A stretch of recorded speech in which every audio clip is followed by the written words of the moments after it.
with us now is Byron Donalds. He is a congressman from Southwest Florida, a leading voice in the Freedom Caucus. Congressman, welcome. You just heard Senator Marshall there on the filibuster. You, like the president, have said it's time to do away with it. But if the Senate tried to tell you all in the House how to conduct your business, I bet you would blow them off. You wouldn't listen to them. Why should they listen to you now? Because the Senate filibuster is a creation of Woodrow Wilson at that time in 1917. Woodrow Wilson is one of the very worst presidents the nation's ever have. Americans don't like paying income taxes. You know who brought that to us? Woodrow Wilson. But let's get to the filibuster. In 1917, they created a filibuster rule, which was 67 votes.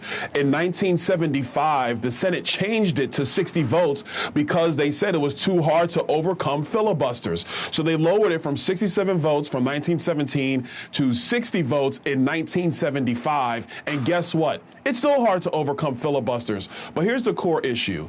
There are many major issues facing the American people over the next 10 years. Our national debt is going to go from $38 trillion to $58 trillion over the next decade. Part of the reason? Because you cannot get common sense spending reforms through the United States Senate, because Senate Democrats will never agree to meaningful reforms and spending cuts to actually lower the debt and lower our deficits. Number two, immigration. President Trump has fulfilled his promise to the American people. He has closed the borders. There are no illegal entrants into the United States. The next step past that is immigration reform over the visa system. Are you going to get Senate Democrats to reform the visa programs that make sense for Americans and American workers when they let the borders be open under Joe Biden? They're not going to do it. I totally understand, but neither could Democrats get through the Green New Deal, and neither could Democrats make D.C. a state. Neither could the Democrats. If we were talking to a Senate Democrat during President Biden's term,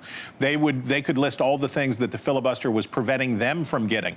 When power eventually changes hands, wouldn't Democrats do all of those things that Republicans said were disastrous for the country?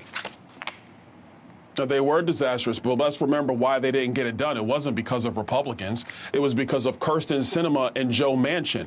Kyrsten Sinema blocked them from doing it, and how was she rewarded by the Democrat Party? They wouldn't even elect her as a Democrat anymore. She had to become an independent, and she lost her Senate seat. What about Joe Manchin? He left. There's not going to be another Democrat that wins in West Virginia over the next generation. I get the arguments about what will happen when the Democrats take control, but we don't do what is necessary for the future of our country based upon we're afraid of terrible policy from the Democratic left. Let me also add to this.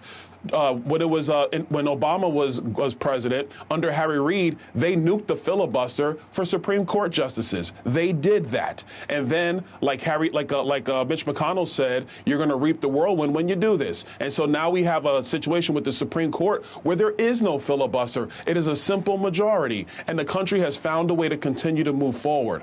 Look, I'm not a Pollyanna. I know that the Democrats are radical in the policies they want to do. They want D.C. to be a state. But like the president has said, when the Democrats are in control again and they have the trifecta, they're going to do this stuff anyway. Better to put forward common sense policy that actually works for the American people. And then I trust the genius of Americans. They're going to say the Republicans are right. Their policies make sense. Let's follow them into the future. Okay, America, if you were headed to the boat show, I believe it is the Fort Myers boat show this weekend, right there on the Caloosahatchee River, you would know him already. But if you don't, there he is, Congressman Byron Donalds. We thank you.